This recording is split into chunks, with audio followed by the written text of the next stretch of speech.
आइए अब कुछ क्वेश्चन देखते हैं। जैसे एक क्वेश्चन दिया हुआ बोल रहा है find a unit vector in the direction of the vector इतना, यानी एक यूनिट वेक्टर निकालना है जो कि इस वेक्टर के डायरेक्शन में होगा। Unit vector in the direction of this vector.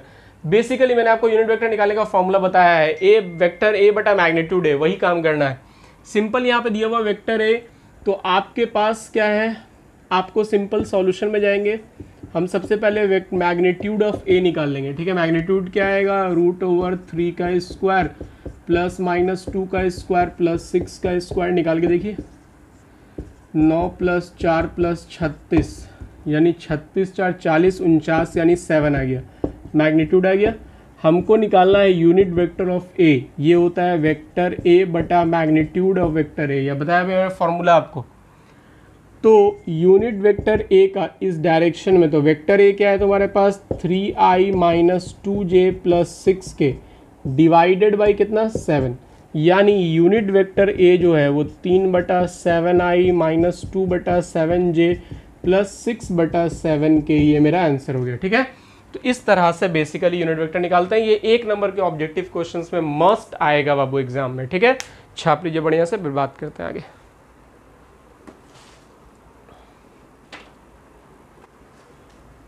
आइए वो एक क्वेश्चन देखते हैं। बोला find a vector of magnitude 9 unit in the direction of. देखो अब अगर तुमसे कभी पूछेगा कि इससे पहले यूनिट वेक्टर निकालने के लिए पूछा था, अब बोल रहा है कि 9 मैग्नीट्यूड का वेक्टर बताइए, 10 मैग्नीट्यूड का वेक्टर बताइए, 50 मैग्नीट्यूड का वेक्टर बताइए, तो उस केस में क्या करेंगे। तो ऐसे केस में क्या करेंगे, यूनिट वेक्टर निकाल लेंगे इस डायरेक्शन में यूनिट वेक्टर, और उसको जितने मैग्नीट्यूड का बोलेगा उससे मल्टीप्लाई कर देंगे। 9 का बोलेगा 9 से मल्टीप्लाई करेंगे, 10 से बोलेगा 10 से मल्टीप्लाई करेंगे, 50 बोलेगा 50 से मल्टीप्लाई कर देंगे। तो सबसे पहला मेरा काम होगा यूनिट वेक्टर निकालना। यूनिट वेक्टर निकालने के लिए क्या करते हैं, वेक्टर ए बटा मैग्नीट्यूड ऑफ वेक्टर है। तो यूनिट वेक्टर, ये वेक्टर ए दिया हुआ है -2i + j + 2k divided by magnitude -2 का स्क्वायर प्लस 1 का स्क्वायर प्लस 2 का स्क्वायर, 4 × 4 = 8, 1 9 यानी आएगा 3 -2i + j + 2k बटा 3। ये आ गया मेरे पास यूनिट वेक्टर। अब कितने मैग्नीट्यूड का चाहिए था, यूनिट वेक्टर मतलब मैग्नीट्यूड 1। अब जितने मैग्नीट्यूड का चाहिए उतने से मल्टीप्लाई कर दीजिए, 1 × उतना आंसर आ जाएगा। यानी रिक्वायर्ड वेक्टर जो होगा हमारा, रिक्वायर्ड वेक्टर वो हो जाएगा 9 × यूनिट वेक्टर ए, 9 × इससे मल्टीप्लाई कर दीजिए -2i + j + 2k बाई 3, कटेगा 3 बचेगा, 3 मल्टीप्लाई हो जाएगा -6i + 3j + 6k, हमारा आंसर हो गया। ये ऐसा है जिसका मैग्नीट्यूड 9 आएगा। क्लियर है, छापिए।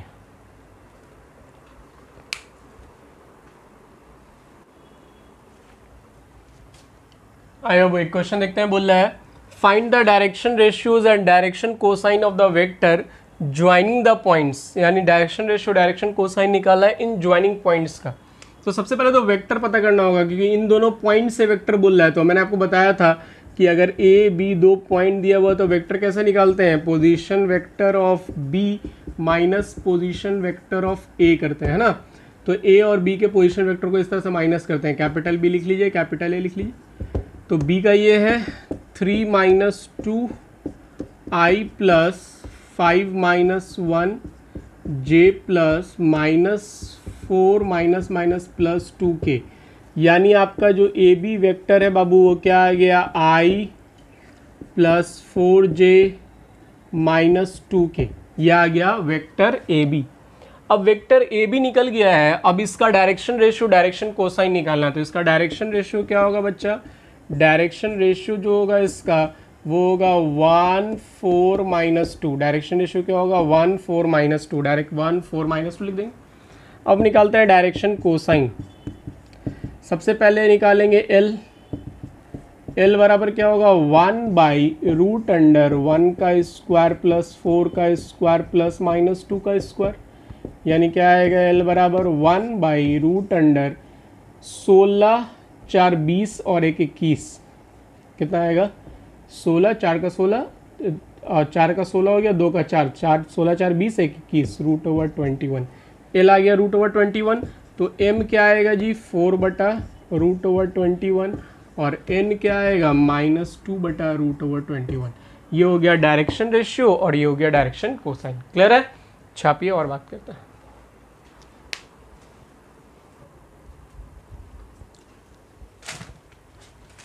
आइए वो देखते हैं, एक क्वेश्चन दिया हुआ बोल रहा है ए बी सी 3 पॉइंट है, इसको कोलिनियर प्रूफ करना है। समझिएगा बढ़िया से। कोलिनियर प्रूफ करने के लिए हम लोग सबसे पहले क्या करेंगे बाबू, बोल रहा है show that A B C are collinear. Collinear proof करना है हम लोगों को, तो हम क्या करेंगे समझिए। बोल रहा है कोलिनियर प्रूफ करने के लिए सबसे पहले तो हम इसमें साइड्स निकाल लेंगे, क्योंकि ये पॉइंट है, लाइन या साइड्स कोलिनियर होगा ना, लाइन कोलिनियर होगा, पॉइंट तो कोलिनियर नहीं होगा। पॉइंट को सबसे पहले हम लोग लाइन में चेंज करेंगे। सबसे पहले हम ए बी वेक्टर मान लो निकालते हैं। ए बी वेक्टर निकालने के लिए क्या होता है, position vector of B minus position vector of A. Position vector of B क्या है जी, ये आई प्लस 2j प्लस 3k को हम लोग माइनस करेंगे किससे, ए वाले से, minus 2i minus 3j plus 5k से माइनस करते हैं।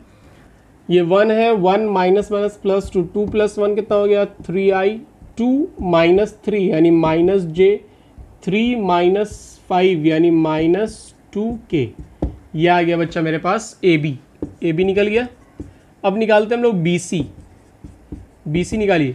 बी सी निकालिएगा क्या होगा देखिए, तो position vector of c minus position vector of B. C को पहले रखेंगे, बी को बाद में। सी का पोजीशन वेक्टर है 7i और इसका 1 है, यानी 7 माइनस 1 कितना हो गया 6। इसका 0 है, इसका 2 है, तो 0 माइनस 2 यानी माइनस 2j। और इसका माइनस 1 है, इसका 3 है, तो माइनस 1 माइनस 3 कितना हो जाएगा माइनस 4k आ जाएगा बी सी।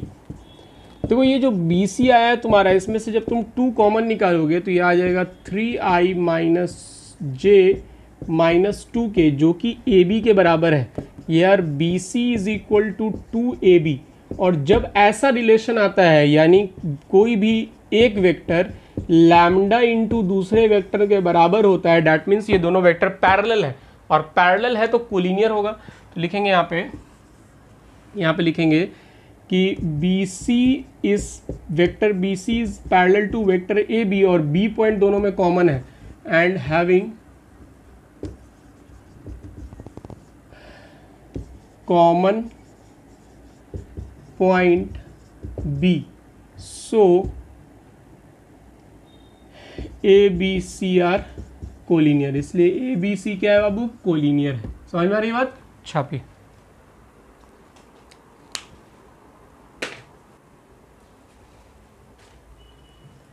आइए हम एक क्वेश्चन देखते हैं। बोल रहा है कि if the position vector of a vertices A B C of a triangle, एक ट्रायंगल ए बी सी दिया हुआ है। बोल रहा है इस ट्रायंगल ए बी सी का वर्टिसेस आपको दिया हुआ है। वर्टिसेस बेसिकली पोजीशन वेक्टर के फॉर्म में है। तो बोल रहा है कि prove that A B C is a equilateral triangle. तो सिंपल है बाबू, सबसे पहले आप ए बी वेक्टर निकालेंगे, बी सी निकालेंगे, ए सी निकालेंगे, यानी आपको ये 3 पॉइंट दिया हुआ है ए बी और सी। ठीक है, तो आप सबसे पहले ए बी बी सी ए सी निकाल लेंगे। ठीक है, हम एक निकाल के दिखा रहे हैं, वैसे आप निकाल लीजिएगा। जैसे हम ए बी वेक्टर निकालेंगे, बताया आपको निकालने के लिए क्या होता है, position vector of B minus position vector of A. B का पोजीशन वेक्टर क्या है 2 माइनस 1 यानी आएगा आई, 3 माइनस 2 यानी आएगा जे, 1 माइनस 3 यानी आएगा माइनस 2k। ये आ गया position vector of A B. इसी तरह से आप क्या करेंगे, position vector of B C निकाल लेंगे। बी सी यानी बी को सी से, 3 माइनस 2, 3 माइनस 2 यानी आई, फिर 1 माइनस 3 यानी माइनस 2j, और फिर 2 माइनस 1 यानी k आ गया। उसी तरह से क्या, position vector of c minus position vector of b. फिर उसी तरह से ए सी निकालेंगे, क्या होगा, position vector of c minus position vector of a. यहाँ पे लिख लीजिएगा वही चीज़ को। ठीक है, पोजीशन वेक्टर ऑफ सी कौन सा है, ये, और ये है ए। 3 minus 1 that is 2i, 1 minus 2 यानी माइनस j, 2 माइनस 3 यानी माइनस के। ये आ गया। अब देखो तीनों 3 तरह का, तीनों अलग अलग है, लेकिन इसको हम लोगों को प्रूफ करना है कि ये इक्विलेटरल ट्रायंगल है। तो तीनों का मैग्नीट्यूड निकाल के दिखाना होगा आपको। आप क्या करेंगे, सबसे पहले ए बी का मैग्नीट्यूड निकालेंगे। क्या आएगा, 1 का स्क्वायर प्लस 1 का स्क्वायर प्लस माइनस 2 का स्क्वायर, 4 5 6 √/6। ठीक है, इसी तरह से आप क्या करेंगे, वेक्टर BC का निकालेंगे, क्या होगा, रूट अंडर 1 का स्क्वायर माइनस 2 का स्क्वायर प्लस 1 का स्क्वायर, यानी क्या आ गया 1 + 4 + 5 दैट इज √6। फिर इसी तरह से आप AC का निकालेंगे, AC का क्या होगा बाबू, 2 का स्क्वायर 4 प्लस -1 का स्क्वायर प्लस -1 का स्क्वायर, यानी कितना आएगा √6। तो AC BC AB तीनों आ गया, यानी यह लिखेंगे here vector AB is equal to vector BC is equal to vector AC is equal to √6। Magnitude basically तीनों का मैग्नीट्यूड सेम है, so triangle ABC is an equilateral triangle, इसलिए वो इक्विलेटरल ट्रायंगल है। ओके, प्रूव हो गया, छापिए।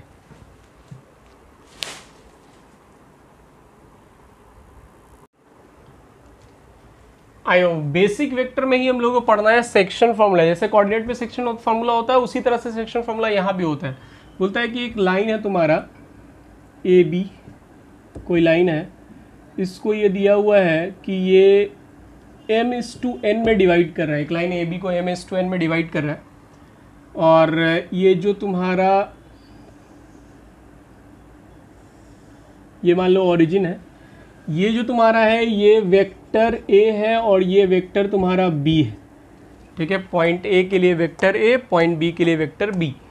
तो अगर ये किसी m/2 इस लाइन को ये पॉइंट P जो है किसी m/n में डिवाइड कर रहा है, तो बताइए कि इसका रिजल्टेंट यानी R क्या होगा, ठीक है। तो इसको सेक्शन फॉर्मूला बोलते हैं क्योंकि ये एक लाइन को दो पार्ट में डिवाइड कर रहा है, ठीक है, m/n में।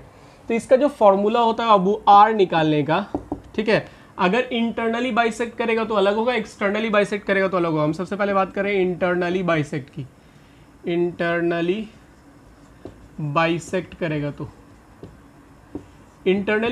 करेगा तो R यानी रिजल्टेंट निकालने का फॉर्मूला होता है BN, वेक्टर BN यानी NB, ठीक है, plus MA plus M vector A बटा M प्लस N। ये फॉर्मूला होता है रिजल्टेंट निकालने का in the case of internally bisect. और अगर ये एक्सटर्नली बाइसेक्ट करेगा, एक्सटर्नली बाइसेक्ट अगर करता है, तो एक्सटर्नली बाइसेक्ट करने के लिए R निकालने का फॉर्मूला क्या होता है बाबू, सेम होगा बस माइनस हो जाएगा, यानी NB प्लस MA माइनस बटा M माइनस N। ये फॉर्मूला हो जाएगा एक्सटर्नली।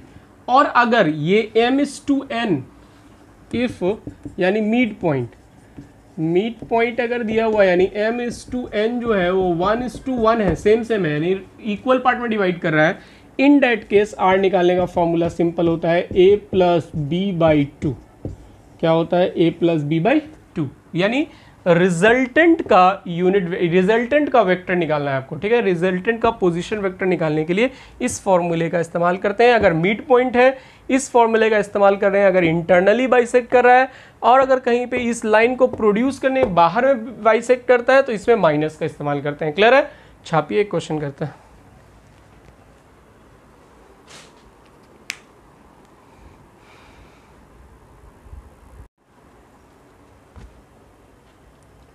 आइए एक क्वेश्चन देखते हैं। बोल रहा है कि P और Q दो पॉइंट दिया हुआ है, इस तरह से तुम्हारा दिया हुआ है P और Q, ठीक है। P का तुमको दिया हुआ है क्या, I + 2j - k, और Q का क्या दिया हुआ है, -I + j + k, ठीक है। इस तरह से आप इसको एक इनिशियल या 0 O से कर दीजिए। ये कोई R तुम्हारा पॉइंट है जो 2:1 में डिवाइड कर रहा है, PQ को 2:1 में, यानी ये वाला 2 पार्ट है, ये वाला 1 पार्ट है, ठीक है, 2:1 में डिवाइड कर रहा है। चलिए अब हम इसको सॉल्व करते हैं। हमको ये R निकालना है। पहला इंटरनली बोला, दूसरा एक्सटर्नली। तो सबसे पहले हम इंटरनली के लिए बात कर रहे हैं। सबसे पहले हम एक काम करते हैं, इसको A मान लेते हैं, A = I + 2j - k। इसको B मान लेते हैं, ठीक है, B = -I + j + k। ये MN है, तो M = 2 है और N = 1 है। सबसे पहले हम लोग बात कर रहे हैं इंटरनली, ठीक है। इंटरनली में R बराबर क्या होगा, देखो ये जो a है तो ये 1 से मल्टीप्लाई होगा और ये b है तो ये 2 से मल्टीप्लाई होगा, यानी a जो है वो n से मल्टीप्लाई होगा, m जो है वो b से मल्टीप्लाई होगा। ठीक है, वो डिपेंड करता है कहाँ पे आप कैसे लिखा है। हमेशा ये वाला इससे मल्टीप्लाई होगा, ये वाला इससे मल्टीप्लाई होगा, उल्टा मल्टीप्लाई होता है। ठीक है, तो हम क्या करेंगे, ये जो a है इसको मल्टीप्लाई करेंगे n से,